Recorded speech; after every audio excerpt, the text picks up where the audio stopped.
Okay, the meeting is being recorded. Thank you very much, everybody, for joining us here today. We are very honored to have Professor Uday Narayan Singh with us here today. Thank you very much, sir, for coming in. We will have our Honorable Head of the Department of Linguistics, University of Lucknow, introduce you and welcome you in a second. But before that, I would like to say a little bit about the Society for Endangered and Lesser Known Languages, the organization that is partnering with the Department of Linguistics today to organize this particular lecture. Sir and everybody gathered here, all of us are aware, or if you are here, then you are already a member or have heard of the um, Society for Endangered and Lesser Known Languages. But still, I would like to say a little bit about what the organization does and what it stands for.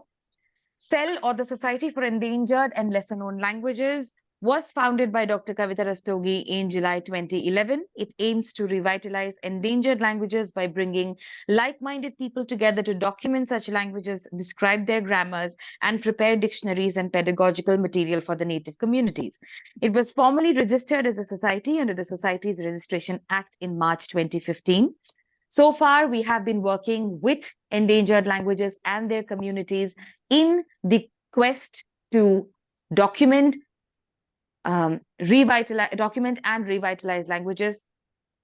Our objectives are maintenance and revitalization of endangered and lesser known language varieties, preparation of grammar, excuse me, preparation of grammar and dictionaries of threatened and poorly documented languages, preparation of pedagogical material for language communities at significant risk of language or dialect loss, awareness creation of their language among such communities, social, cultural, and economic development of the communities, strengthening language documentation and preservation skills of researchers through training, workshops, and lectures, provisions of platforms in the form of seminars and a society journal for the presentation of work in this field. So far, we have had very eventful years, especially since the COVID pandemic hit. We were able to use the internet and platforms like Zoom to diversify the kind of work we are doing, start thinking about archives and so on and so forth. And last year, I would just like to reiterate the things that we have done last year. We celebrated International Mother Tongue Day. We had a 2-day training on the Mukur 2, which is a content management tool and a digital archive. We organized the ELKL, which is the Endangered and Lesser Known Languages Conference in 2023. We also organized training of the Raji youth, which are the community members of the Raji speaking language. A Jubilee training workshops for the Raji youngsters was organized under the Raji Revitalization Program Phase 3. We also had language documentation series lectures. We had For SEL by SEL, which is a special series of lectures or presentation of work done by members of the organization to the members of the organization, so that people in the community, people in the organization are able to know of each other, know of each other's work, and sometimes gain inspiration, sometimes collaborate, so on and so forth. We also had the language documentation series too. And right now we are having this very special lecture by Professor Singh, who is with us here today. Before I say anything else, thank you very much everybody for joining us. And I would like to invite Professor Srikumar sir, K. Srikumar sir, who is the head of the Department of Linguistics, University of Lucknow, to kindly welcome our guest speaker for today and also introduce him. So.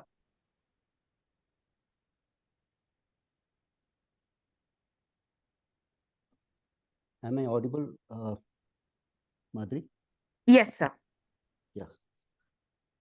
Yeah, here the International Mother Language Day is here once again. On this occasion, we, in collaboration with the Society for Endangered and Lesser Known Languages, is organizing this talk. I have the proud honor of introducing the speaker today. It is none other than Professor Uday Narayan Singh, who is an eminent scholar of linguistics.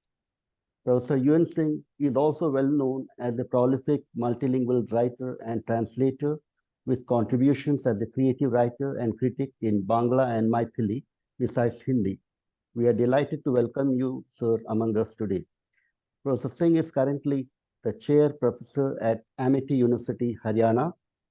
Formerly, he was the director of Central Institute of Indian Languages, Mysore, and pro-vice chancellor at the Vishwabharati Shantiniketan.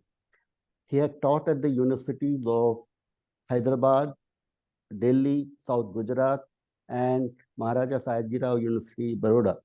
Among his accomplishments, besides 7 collections of poems, 6 books of essays, and 12 plays, he has published about 250 research papers and created 550 documentary films.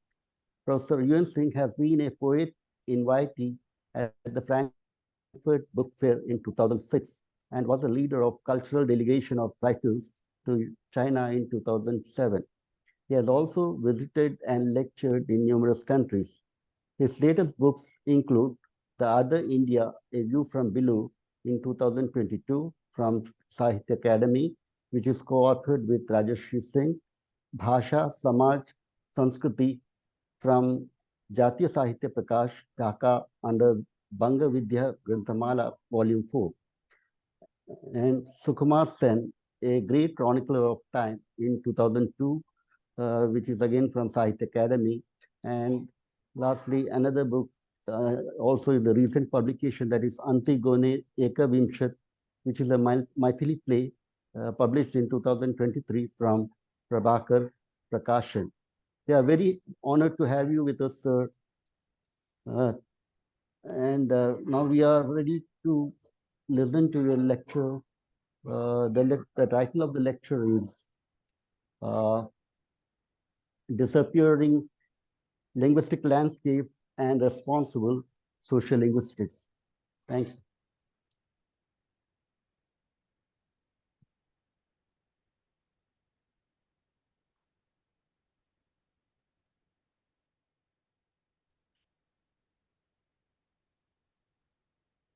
Thank you, Dr. Srikumar. Sir, I request you to deliver the talk, sir. It's over to you, sir. Right. So thank you, Dr. Srikumar, for a very generous introduction. And I'm not sure whether I will be doing justice to the group of language enthusiasts and linguists and scholars who are interested in this field, the lesser known languages and disappearing languages. But let me look at this issue of disappearing linguistic landscapes and responsible sociolinguistics. I've been talking about the responsibility that linguists have for some time on different platforms. So I'm not exactly saying what I've said earlier, but let me begin in a different way. Can I go to the next slide, please?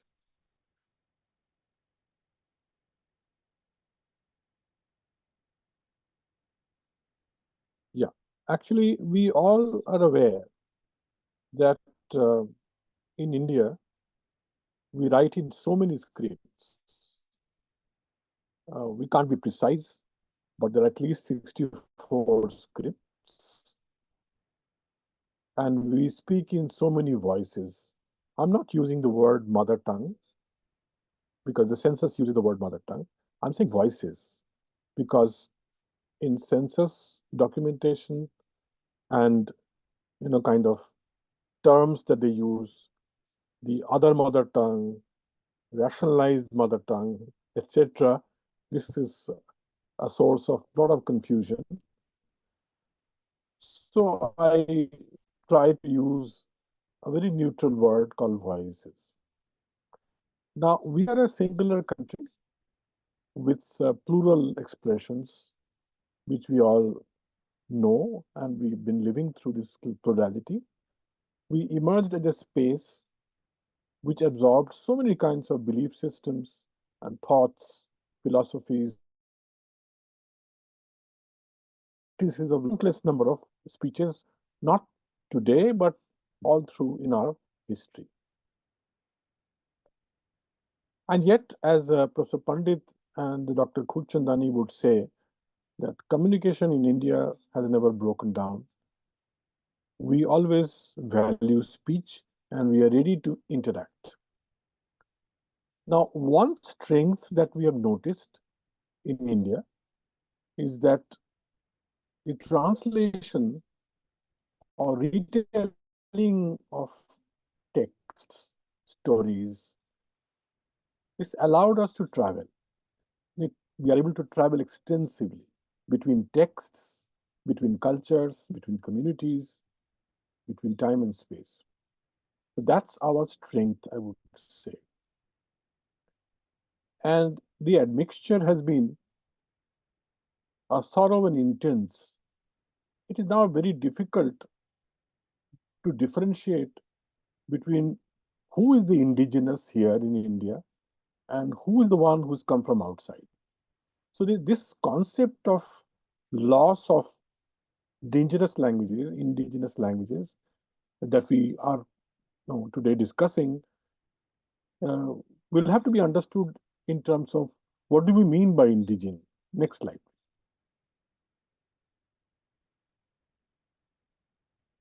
Now, sometimes I wonder when we talk about the history, because the moment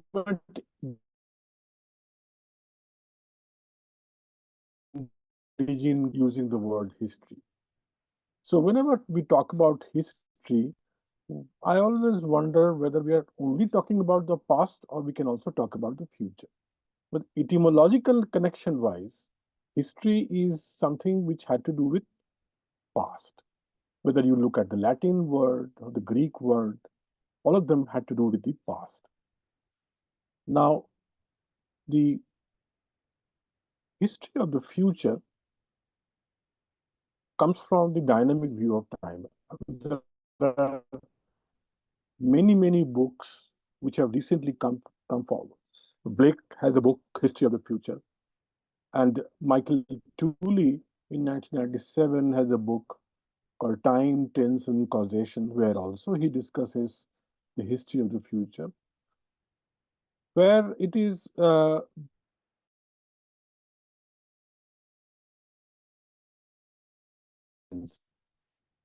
there are ways of looking at social situations, and the past is a fixed one real sequence of events, but present is always an ever evolving entity. Now, Tooley in is also talking about the cause and the causee. Now, we have been talking in linguistics, we talk about the causation a little differently, but what he's saying is that the effect depends very much on the cause,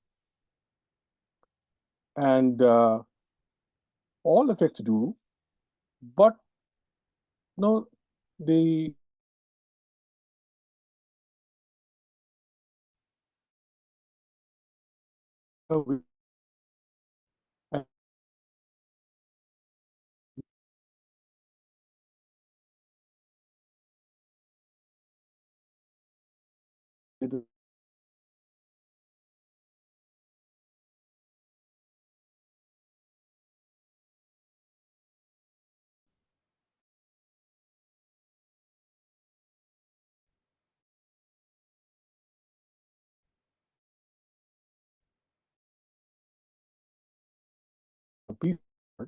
in the next slide is actually something which we look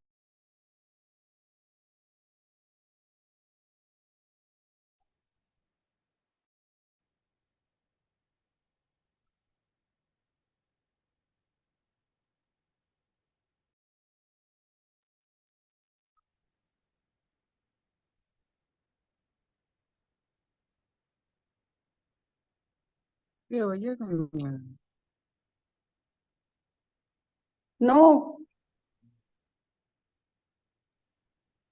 Sir is not audible here.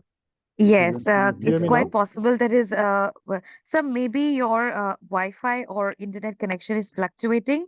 Your voice has been breaking and we have not been able to hear you. I thought it was just me, but apparently it's with everybody else.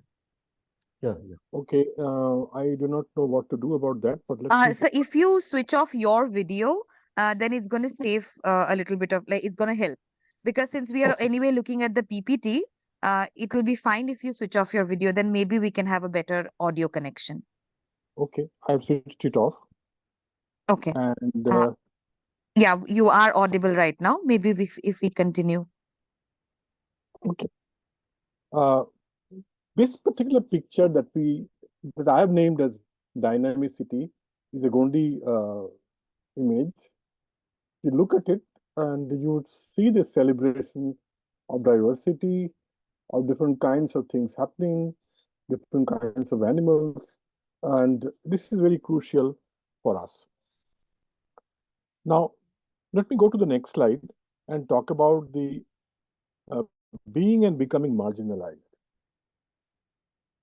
Now, when one wishes to look at the indigenous or the marginalized other, let's call it, we need to understand why or how they are pushed out of society. So the question is, how does one understand the indigenous people? So I tried understanding them in terms of the antonym. So what could be the antonym of indigenous? Maybe extragenous, external, acquired, artificial, non-native, alien, foreign, etc. Doesn't work. In fact, there are so many different kinds of antonyms, each one picking up different aspects of the indigenous and trying to position, but they're not exact opposite to indigenous. And even if you look at the synonyms like domestic, endemic, homegrown, primitive, all you can see is that perhaps there is a meaning of congruity here, nothing more than that. So assume that those who speak such languages, they live in such cultures which are original and natural habitat, even though they may not occupy a position of power. Maybe somebody else is ruling the space, but they occupy in their natural space where they have been there for very, very long time. Now, how do they get pushed out of focus? It's obviously this cannot be their own choice. There have been perhaps some kind of a compulsion. Now, next slide, please. So therefore, we are talking about history of the unhistorical. Now, one of the important writer, translator, painter, Gay Matheson Davenport, he talked about the history of the unhistorical. He says one difference between the history and imaginative literature, because quite often when you think about the unhistorical, you think in terms of literary creativity. The history neither anticipates nor satisfies our curiosity. Whereas this imagination that literature has, paintings have, they perhaps satisfy our curiosity to some extent. So he goes on to say in his text that history of the unhistorical, who is the unhistorical?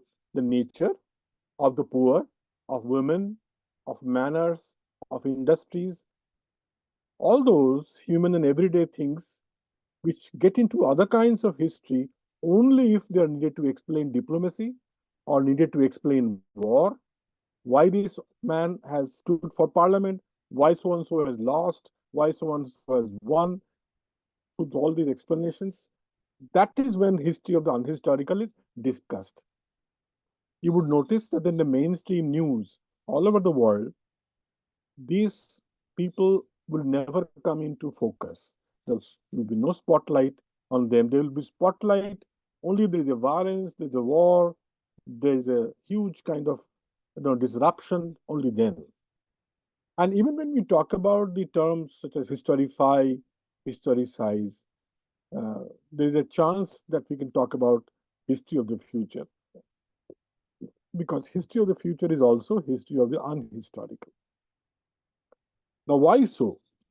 Now, I think our political leaders, our philosophers of the country, of the nation, or the notion of the kind of India that we were trying to build, perhaps there is some connection with chasing a utopia. What is a utopia? Let's look at the next slide, what a utopia could be. Now, Utopia, as you know, is Thomas More in 1600 during that time talked about utopia being a place where the there will be no wars. They will all live very peacefully, and perhaps it was an island. And if overpopulated, you set up new colonies in the island, and there are no locks on the doors of the houses. The houses will rotate among the citizens. Everybody must learn how to do farming, must do farming for 2 years. Women and men have equal rights. Everybody must learn additional skills and work at least 6 hours a day. You can learn things in leisure time. And the scholars in this particular society will become officials and priests. There will be no politicians, but it will be the scholars ruling the roost. Uh, Adultery was punished. Meals were taken in community hall, and there's no joining war unless you want to save some friend. Go to the next slide. As we all know, the original idea of utopia appeared as a text in Latin. World towards which Raphael and Amerigo Vespucci traveled in 1507 until they reached beyond Brazil and reached the island of Utopia in the story. The island has 54 cities, very neatly organized, each with 6,000 households, each household uh, falling in cluster of 30 units. And these 200 people will secretly elect the ruler of the city, but nobody will own a property. So it's a very different kind of situation. I would say it's like sounding like Ramraj. Go to the next slide. Gandhi's Ramraj. Now, Gandhi thought about Ramraj, and I often wonder whether he was daydreaming. Was he a kind of delirium to have imagined that India would become a welfare state where the majority and minority will cohabit very peacefully, and the minority will not get pushed out? I'm talking about linguistic minority more than any other kind of minority. Now, if so, if that was the kind of dream that he had, why did our constitution makers, legal experts, make this as our constitutional goal that there should be a parity? Obviously, when there is no parity, only then you can make it as a goal. So, at every stage of our socio-political life, we needed to resolve afresh to what kind of world we would like our world to be.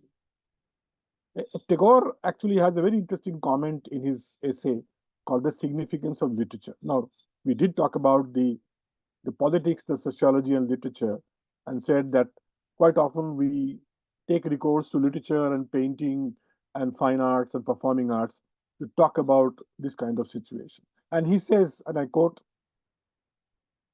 the world becomes another world in our mind. In this world exists not only the color, shape, sound, and other attributes of the other world, but also our likes and dislikes, our fear and wonder, our pleasure and grief. Because there is a difference between the outside world and the human world. The human world does not inform us of what is black and white, what is large and small. It tells us what is beautiful and what is ugly. So we imagine that we are in a kind of delirium and kind of looking at an imaginary space. Go to the next slide, please. And we do know that there is a Laurent Olivier's film and novel called Delirium, which is a dystopic fiction, which is opposite to utopia. It talks about an alternative United States. And this takes you to a story of time and place where love is considered to be a disease. The scientists must find a cure. Now, the kind of love and understanding that Gandhi is talking about, that in this alternative US is considered to be a disease. A country's borders will always be closed, like in case of COVID-like situation, borders were all closed, and approved cities were walled off, surrounding countryside to prevent spread of the disease.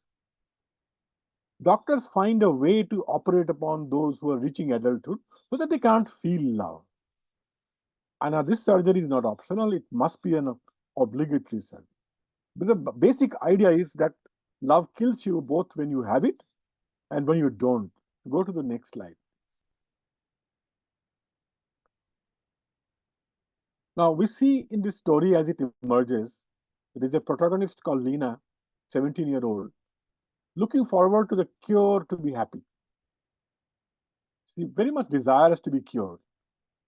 Her mother committed suicide, her sisters committed suicide, another cousin, Marcia, died from stress.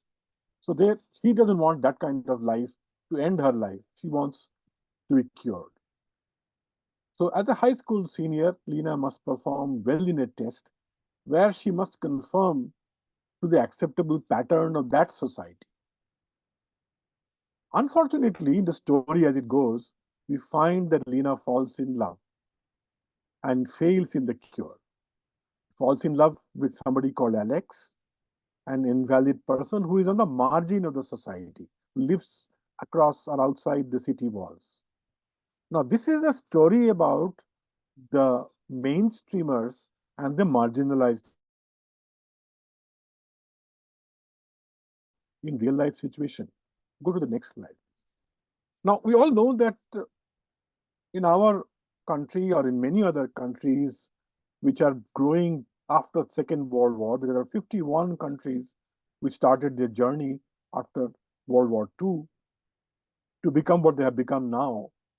Now, we and all our languages, we aim to change. We are not resisting change. Perhaps change even before time to adjust very easily. Now, in trying to make these changes, the most important change is masking our identity. You will all notice that in several census operations, the main confusion is that what you saw in 1931 census, 1951 shows a lot of difference. What you see in 1951 in terms of labels of languages, names of languages, and tribes and culture is very different in 1961, 71, 81 onwards. So masking is very big problem for the people who do this kind of a survey. Now, to set the history of the future all right, some governments in the world have taken steps. Like New Zealand government has taken a step called Te Wariki Online. It's a microsite for identity, language, and culture. They're trying to protect the small languages, indigenous languages, endangered languages through this kind of web presence and this kind of a initiative. Now, that has been very helpful for the Maori people and for the other indigenous people. The idea is to affirm and celebrate cultural differences and eventually help the children gain a positive awareness. Go to the next slide, please. This is a slide about marginality and entitlements. What happens is that when you become a marginal people, you are not becoming marginal because of your own choice. It's an uncontrolled situation. It's an involuntary position that a group, in this case, indigenous group, they find themselves in. Now, the prevailing political forces, socioeconomic pressures, and pure pressure of demography, all of them compel them to become in that kind of position. All of them push them out. Now, then once it happens, an indigenous group is unable to or not permitted to access the resources available to mainstreams. Now, the mainstream people who might have come from outside to rule over their space, and they would definitely resent indigenous people to gain access to their kind of ways of ruling, living, and growing. They have no access to societal assets, public services, because they are available only in the language of the majority, script of the majority. Marginal groups are then restrained in their freedom of choice. So when you're talking about the constitution giving everybody freedoms of various kinds, including freedom of choice, it's not easy to say that or to implement that So what happens? As a result, it affects their capability. They become crippled in terms of their capabilities. It delays their development. It pushes them to remain on the margin and also on the margin with an extreme poverty.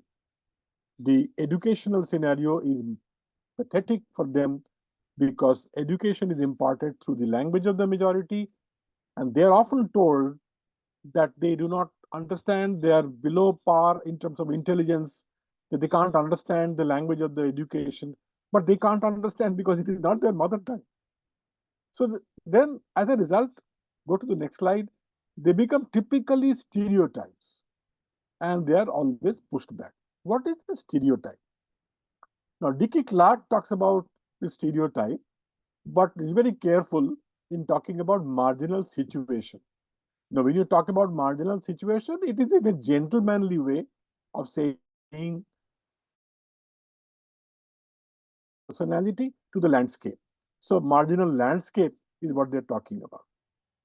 Now, painting our marginalized people as moody people, irrational people, temperamental people, as Robert Park had originally talked about, this has been very typical. Even now, a lot of people, he said it in 1928 when Levi Strauss and various other people were doing these surveys. But the 1928 30 during Sapir's time, Worf's time, situation was very different. And they based on their surveys not with this kind of a motivation because linguists did not begin with this kind of you know attribution of stereotyping on the smaller groups. But the rapid human migration that had happened because of World War One and World War Two, huge amount of dislocation, it has pushed the indigenous people out of their original habitat. And this kept on happening. And if you look at beautiful countries like Yugoslavia, Serbia, and Croatia, the fight went on and on. If you look at today, Ukraine and Russia, the wars going on and on. If you look at Gaza and situation in Israel, you know, this is affecting everybody, many indigenous people. They are becoming cultural hybrid.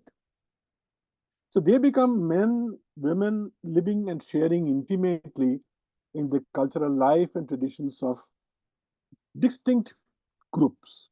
They are at home practicing their own kind of culture, but outside they don't want to be noticed. So they're masking their identity, they're practicing their kind of practices.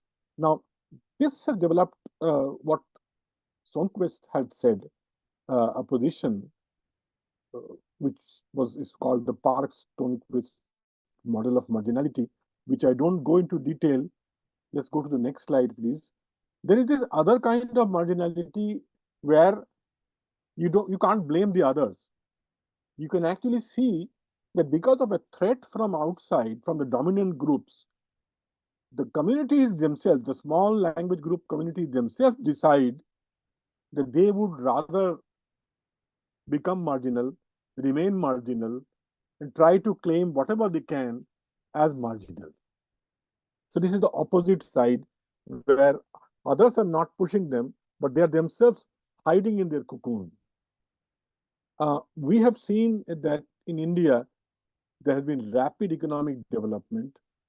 In spite of that, these groups have become poorer and poorer.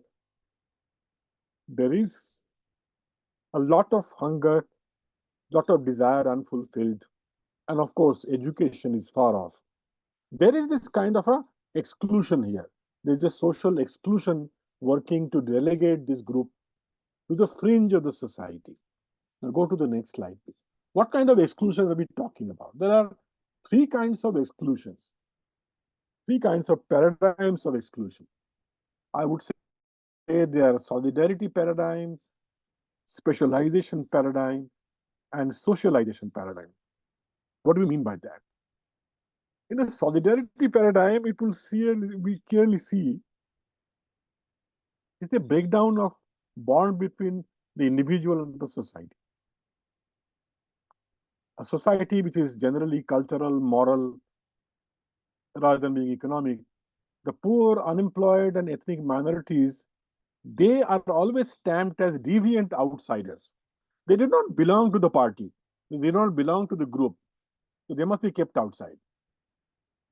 Secondly, there is this specialization paradigm where there is an exclusion reflecting the discrimination based on social differentiation. This is the division of labor. So you are stigmatized, you are isolated, you are scapegoated groups. So you are pushed out. So that is specialization.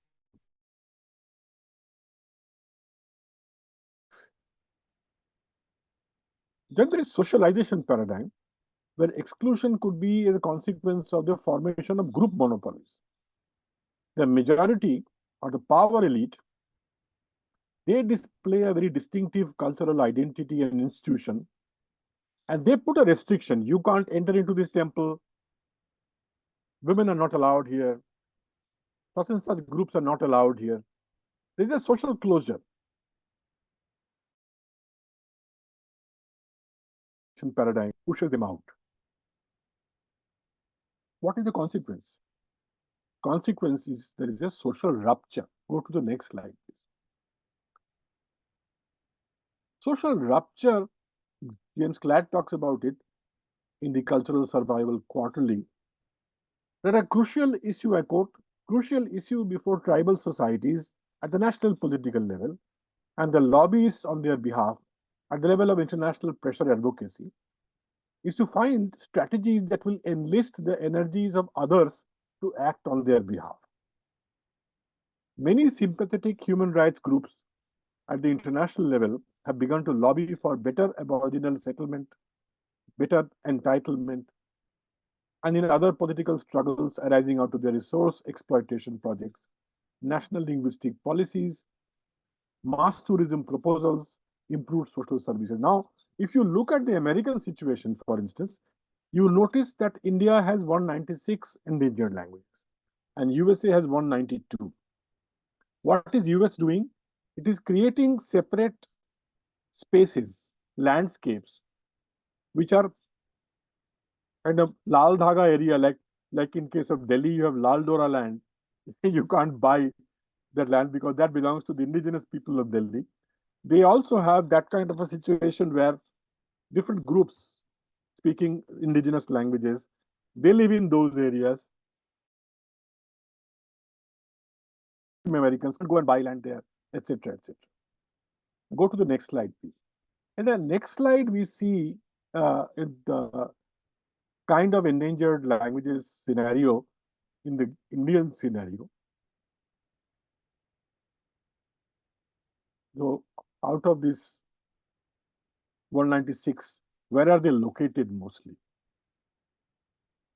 Now, if you look at the situation of language extinction, language death, then if you look at the endangerment by region, Siberia, Alaska have already 90% is gone. And US, Canada, 80% languages are gone. Even South America, 27% gone. Fortunately, South America woke up much earlier than the North. Australia, 90% gone. Russia, because USSR and its policy of, kind of plurality, it is little less, but still 70% is gone. Now, this is the scenario in the whole world, and Indian scenario you can see here. And my eyes were opened only in 2006-7 when I joined a group of linguists, including David Crystal, in Iceland, to discuss how to create a very authentic UNESCO Atlas of world languages in danger. And as you know, out of the 30 editors, I was the only one from the 7 South Asian countries. So you can blame me for whatever the number and whatever the decisions, but it was very difficult for me to remain in India and then work with my colleagues in Bangladesh, Pakistan, Nepal, Sri Lanka.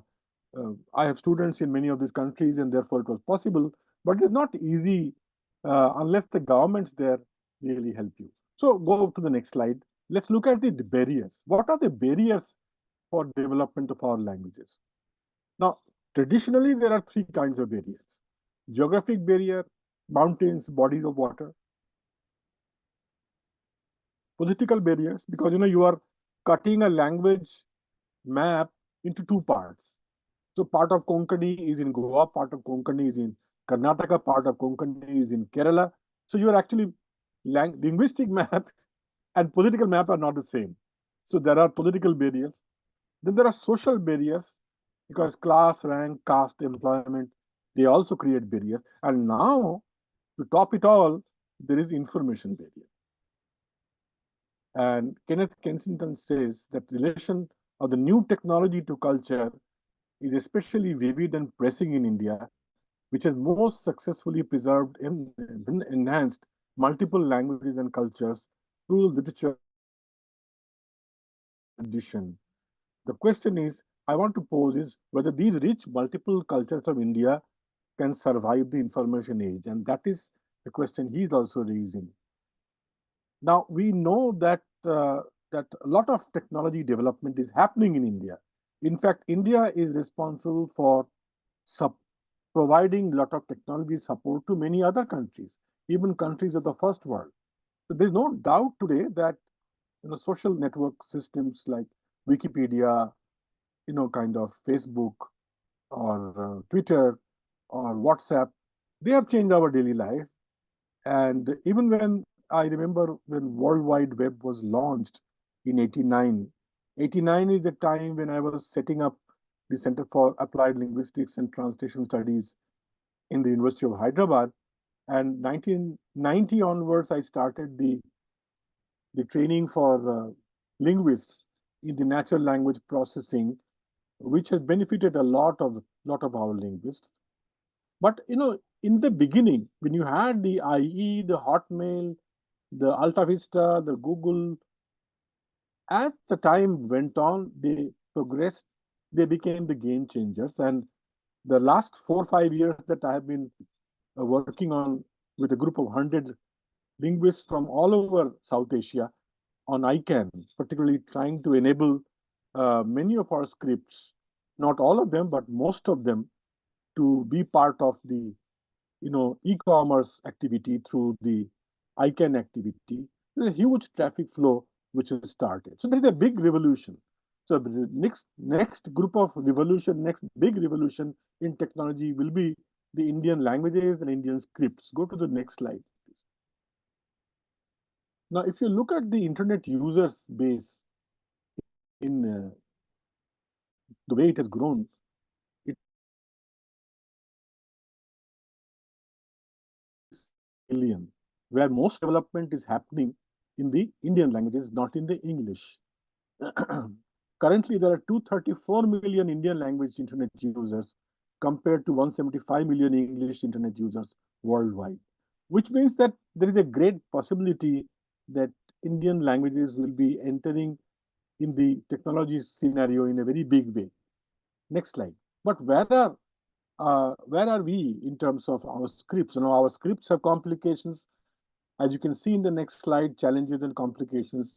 The way Malayalam is written, Tamil is written, the way Gujarati is top down, the way we write Devanagari or Odia, it's not easy for the Indian scripts to really penetrate into this world of technology, but we are still managing to a great extent in this kind of a manner, mediating through Roman. You might ask me, sir, isn't it easy for the Roman script users to be part of the ICANN? It's still not easy, because the Roman group which met us in Kobe in Tokyo, when we were presenting our findings on behalf of the ICANN India, they said that there are 146 varieties of Roman available worldwide, and they are also facing a lot of difficulty in how to bring in many African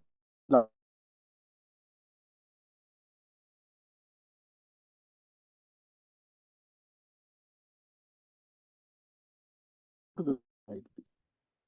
At this point of time, there's a lot of very interesting steps which have been taken by the current dispensation, political dispensation, particularly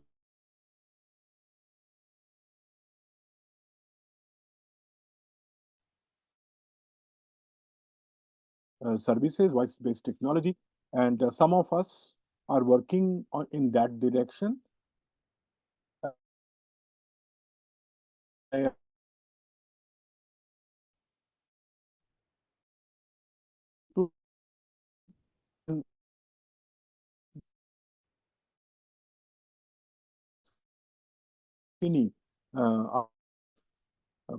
they are trying to enable as much as possible the voice-based technology, and for that the basic work has recent times. The basic work the districts in the country. We are currently working on in 30 districts.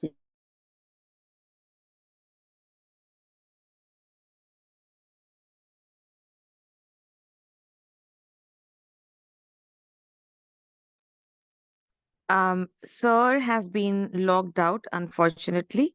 I'll I'll add him back the moment he is reconnected. Kindly, Yeah, yeah, he's I'm back. back. Yeah. I'm back. I don't know where you lost me. Perhaps I was talking about the voice-based archiving and technology. And as I said, that many of us in many groups, we are working with the Bhashini people, with the government's initiative of Digital India mission to enable the voice-based technology. And but it's a long process. It's not very short and not very easy. It's also a lot of combination of the technology people and the linguists who will work together to come up with this kind of a situation. Go to the next and last slide. In the last slide, I would say that what can we do as responsible sociolinguists? As responsible sociolinguists, I think what we can do is that we can come up with, no, because we have been told by the UNESCO Secretary General that there is no scope for complacency in protecting and nurturing endangered languages. We have to give them the kind of freedom, and we have to adopt a pluralistic policy just as India has adopted that kind of policy. And we perhaps should come up with uh, grammars, um, word finders, dictionaries, thesauri, reading material, graded reading material, and many other kind of devices to be able to help the smaller groups. So that it cannot be avoided. A lot of time, linguists keep believing that we are working on language because we love to work on language. But I think it is also very important for us to understand that we should work on languages also because we want to maintain this linguistic landscape, the plural linguistic landscape. And only when we are able to do that, we will be able to save some languages from being extinct. So I think that you are doing very good things under SEL, that you are already taken some proactive steps in that direction. So that's what I'm advocating. I think it is very important that linguists in general, language scholars studying any major Indian language, including comparative literature, they should also be actually part of this whole movement to save our indigenous language, culture, and society. So thank you very much for being patient. And I'm sorry about my bandwidth so that I could not be visible when I was speaking, but you can unshare the screen, and I'm available to you. Thank you very much, sir, for all of for your amazing presentation, actually. And as a person, as a member who has been working with SEL in its pursuits of documenting and preserving and revitalizing endangered languages, languages specifically belonging to the marginalized community. I'm extremely glad to realize that maybe we are going in the direction that you have been talking about. For the past 1 hour. So thank you very much for giving me that kind of validation as a young linguist. I would like to open up this particular meeting for any questions that you might have. You don't need to raise your hand. You can just unmute yourself and ask your questions directly to Professor Singh.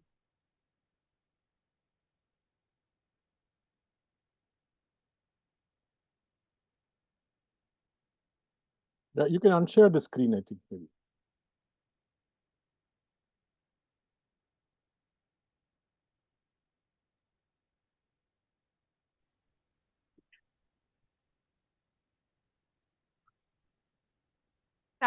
Sir, if you could start your video.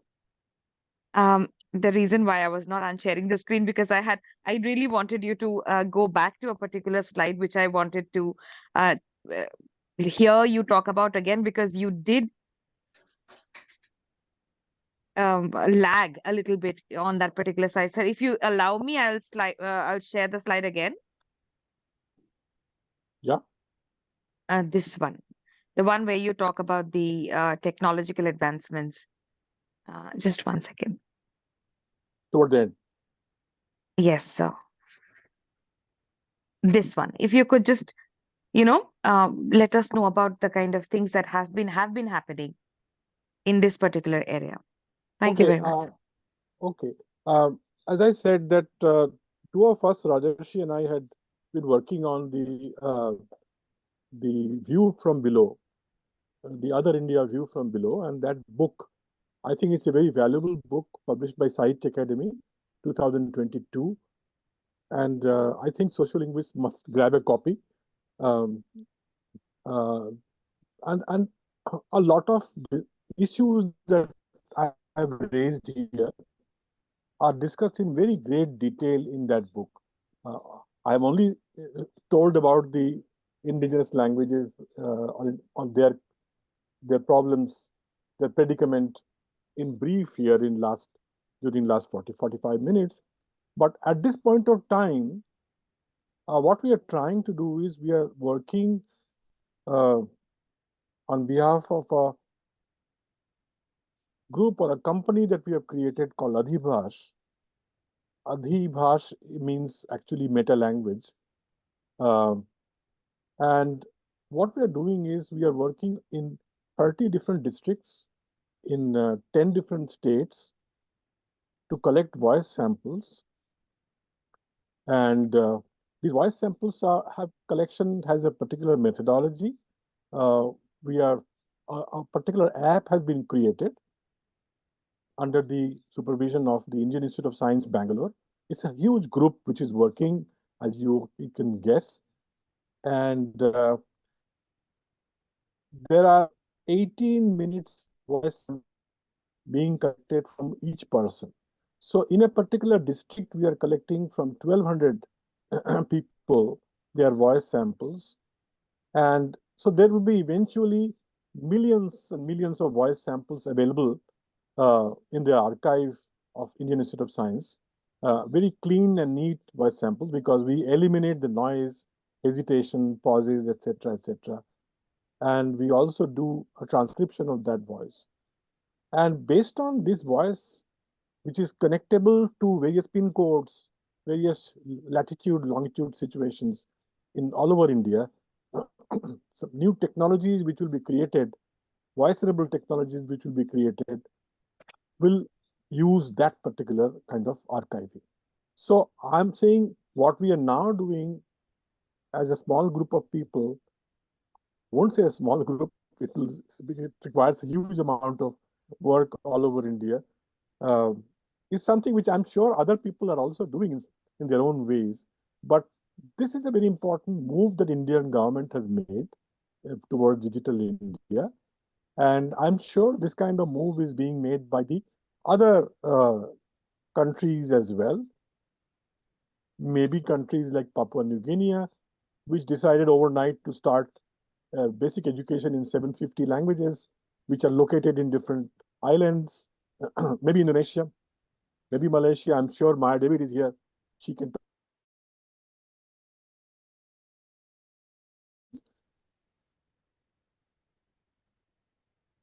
about it. They're very conscious, and they're trying to somehow bring in the importance of language technology to help the indigenous groups.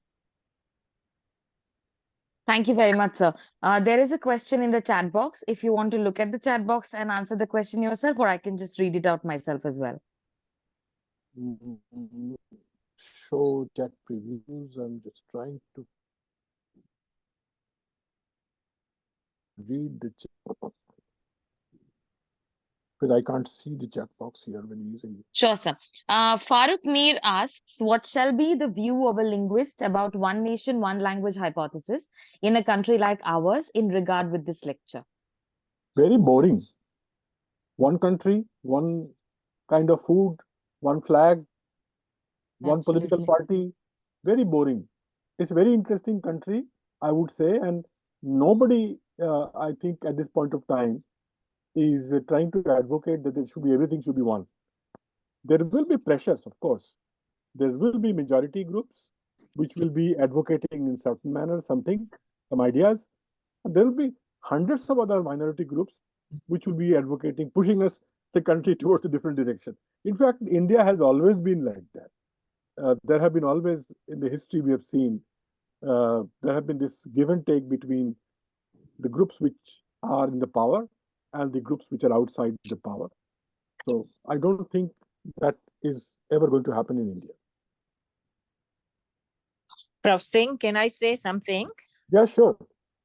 Right. I'm glad you mentioned Malaysia because we have many languages and so on. But I wanted to ask a more specific question with regards to, as social linguists, we are always wanting to document, to collect data, to, the things that you have mentioned. But what about communities who do not see their own language as a plus sign? They want to move on to the language that empowers them, and they actually don't use their own language. So, as social linguists, if we come in, we are actually telling them, we are actually putting on their heads this idea that you should use your ancestral language, your mother tongue or heritage language, whatever you want to call it. But what happens if they say, no, there's more money to be made for our children, more opportunities if they have the more powerful language, the language that empowers them in their careers, in the school, and so on. So as social linguists, what do you suggest? Yeah, actually, what I'm doing is I'm not trying to look at the whole scenario only as a social linguist. A lot of people think that, oh, this dictionary making is not my cup of tea. I'm a social linguist. Why should I worry about who makes a dictionary of these endangered languages, minority languages? Let a lexicographer come in, step in, and do that. What I'm saying is a responsible social linguist is somebody who is not only working in different directions, including language technology and language preservation, language documentation, lexicography, but also is into advocacy. Now, you are saying, and I do understand very much that a lot of people will actually uh, try to disagree, even if we try to push this idea into their head that you are different, you are fantastic only because you are different. If you try to join the mainstream, and so, yeah, yesterday's talk on AMU platform, I mentioned Professor Masood Hussain Khan, and as a sociolinguist, he had said that look, the kind of policy of uh, taking everybody to one goal, to one language, toward that is everything. He translated the word mainstream into Urdu and said that mainstream ka matlab kya hai? Majhar. In the middle of you want to drown all of us in the middle of the stream. That's why you are trying to mainstreaming us. Now, it is true that some people won't listen. It is their choice. We can't force them to retain their languages. But I am more than sure that at some point of their younger, the kind of exclusion. Remember, I talked about two kinds of exclusion. One exclusion is where they themselves try and decide to hide themselves. Another is where somebody else pushes them out. So they will understand that they do not stand to gain except for getting a job, getting some bit of it economically, uh, culturally, socially, in terms of prestige, they don't stand to gain by masking their identity. So that realization, we have to tell them, but we can't insist that you must do this. But they will also actually, I am sure, at some point of time, understand that. So we have to be hopeful. We can't be preachers. This is a problem, unfortunately. But at the same time, the advocacy must also be part of our strategy. Thank you. Thank you. So attitudinal change is very important. So Yeah. in a way, we move from social linguists to become more like social. Psychologically, we try and change their mindsets. Yeah, counselors, definitely social counselors. Right. Thank you so much, Professor Singh. Do we I have any more have a question. questions? Yeah. Yeah, Dr. Kakati, I have a question.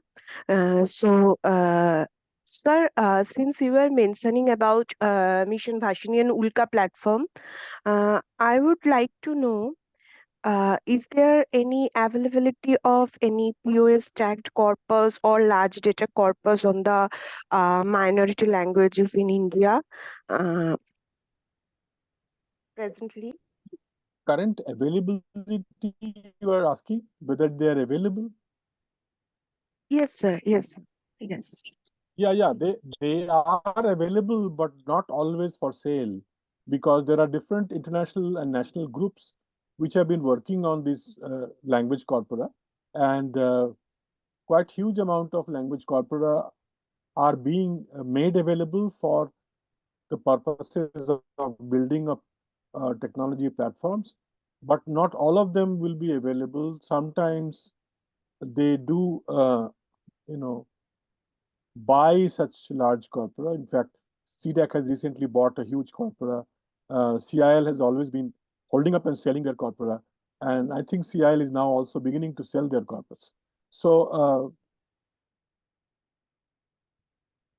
they have received as the data from the Scheme for Protection and Promotion of Minority Languages, how much systematically they have organized that, whether they have done the annotation to be able to make it useful.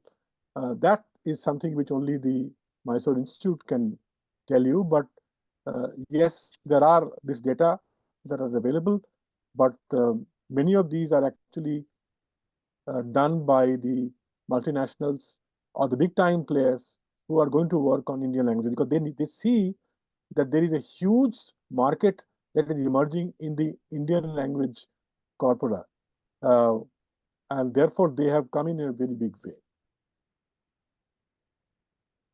Okay, sir. Thank you. Yes.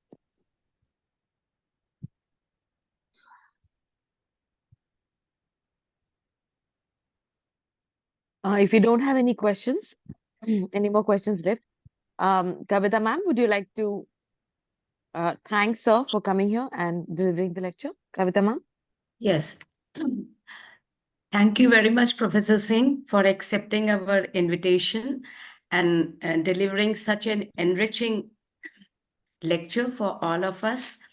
And as our Vice President, Dr. Madhuri Kakoti mentioned, and many of our SEL members are also here, we are doing a little bit in this direction. And just would like to add one point regarding Professor Maya David's question. Maya ji, we faced the similar situation while we were working with a small community. Due to economic reasons, they do not want to use their language, and they are not very cooperative in the beginning. They were not very cooperative in the beginning also.